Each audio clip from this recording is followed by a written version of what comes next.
Well, it's been 4 decades since Michael J. Fox went back to the future on the big screen classic, while at the same time starring in the hit sitcom Family Ties. Now he's celebrating the iconic movie's 40th, wow, 40th anniversary by taking readers behind the scenes in the new book, Future Boy. Please welcome back the fabulous Michael J. Fox. Yes. What's happening, man? Keep busy, too busy. Keep busy. Now, you were filming, I didn't know this. I don't know how I missed it, but you were filming both films simultaneously. Yeah. How was that?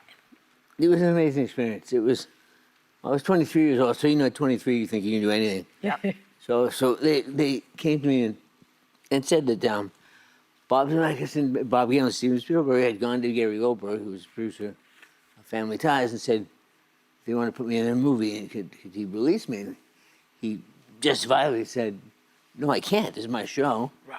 Show was finally a hit, and I was a big part of it, the show. So it's hard to cut me out. So he said no. So I didn't know this. I didn't know anything about it. Right. So they shot for a while with another actor. And it didn't work, and they went back to Gary and said, please. Gary said, okay, well, now some things have changed. Meredith is expecting twins, so the whole new schedule, and so he let me do it. He said, the only thing is you're going to do the show in the daytime, and you're not going to miss a second of the show. Right. I'm not going to let you up for anything.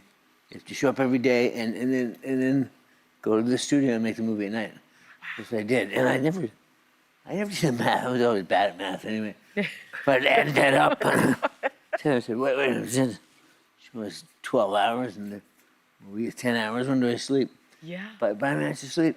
And I had some pictures in the book, actually, of me sleeping, leaning against a wall. Asleep. Yeah. It's like the wailing wall.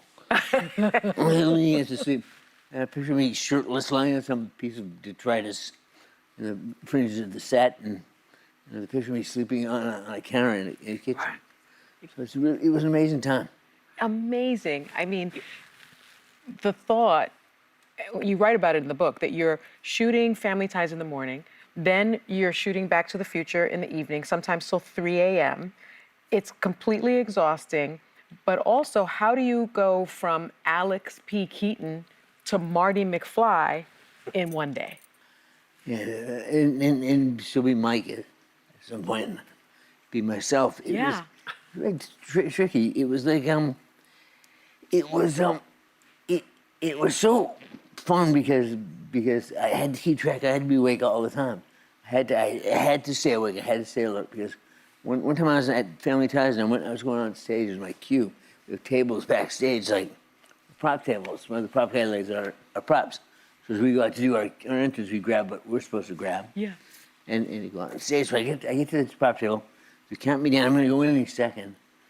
And my camcorder wasn't there. I said, damn, my camcorder's not here. So, and I'm calling Charlo, the prop guy. Where's my camcorder? And then I realized that was the other movie. Marty had the camcorder. I had the briefcase. You had the briefcase. and in just moments like that all the time, just surreal. If you stop to think about it, you go, like, I can't be doing this. This can't be happening. But it did. It did.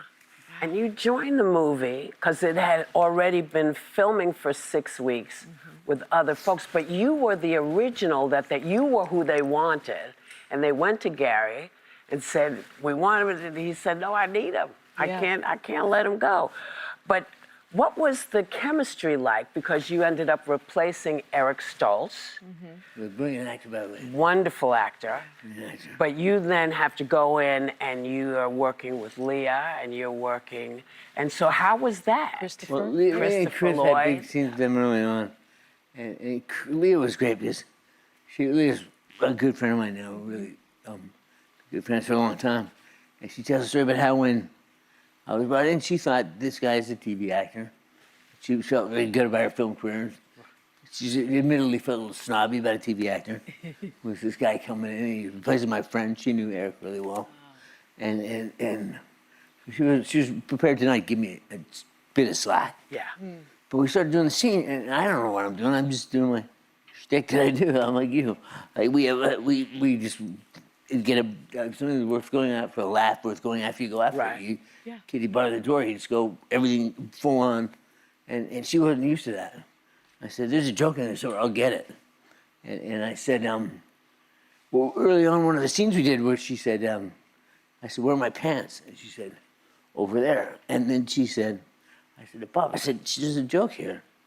Because I'm used to sitcoms, and I'm used to laying my jokes out. So I said, "Joke here about get her to say over there on my hope chest."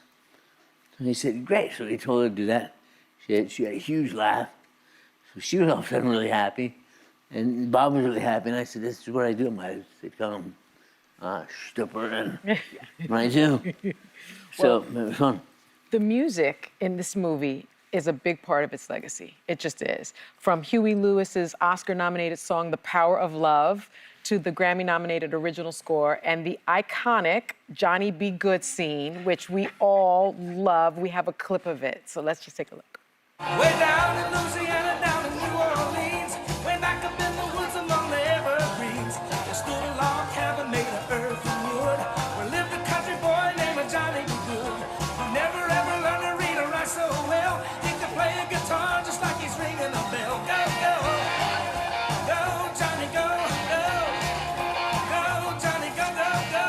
Oh, so good. Now, you have said that was your favorite scene in the movie.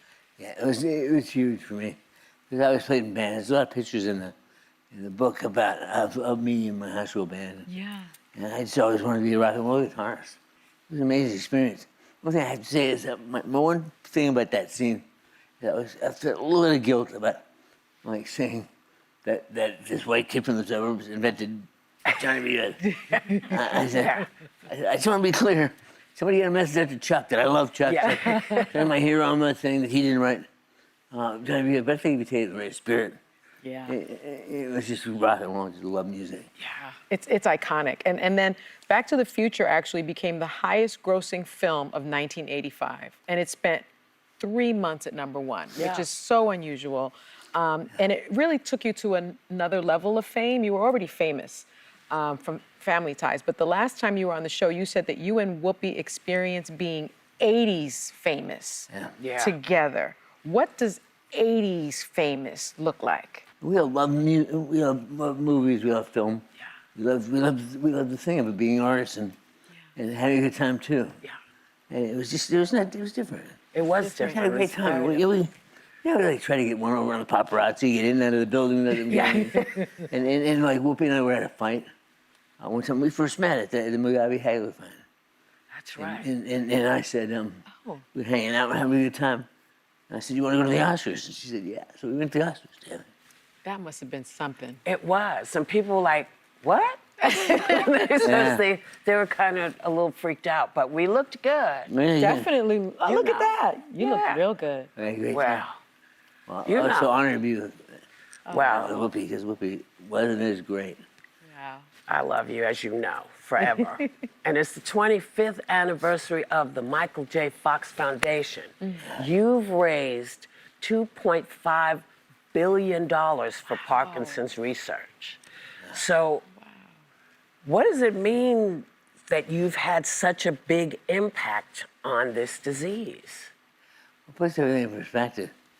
It's, like all the stuff I've done in my career is really nothing when compared to the opportunities I had with this to make a difference. And when I was diagnosed, people think I got diagnosed and just hit the ground running. I said, "Okay, let's cure this disease." I got diagnosed and I went into a serious tailspin Right. and really had a hard time. My family, I kind of wasn't there for them, and I was drinking a lot and just bad. And it's through that 7 years. The next 7 years, I worked it out. I just really studied it and really thought about what the mental health aspect of having a big disease like that, a big illness, working all that out. And then 7 years later, I came out and told the public that I had it. And the response was so great. And I thought, this is a great opportunity. You get this chance to do this in your life, to make a difference. Yeah. And so I wanted to seize it and get right people around me. Now we have 200, 300 people working for us. Really? It's a huge operation. We're going to get it done. We identified a biomarker. We can identify the disease before. Ideally, we can identify the disease before symptoms are evident, and hopefully treat it prophylactically. So you never, there's a cure. You have the disease, but it never exhibits symptoms. So it's a really exciting time. That's wonderful. Well, it's remarkable. Yeah. You know, you seize the day, man. You're taking care of it. You're helping other people so Good much. family behind me, good friends. The book is also quite fun to read, I have to say. Thank you always for coming to us. I It's love it. always a pleasure. Always. My pleasure. It was great. The new book is called Future Boy. It's out on October 14th. You can buy the book by scanning the QR code on the screen. And some exciting news is that October 21st will be Back to the Future Day, and the movie will be released for the first time in IMAX. Worldwide release will be on October 31st.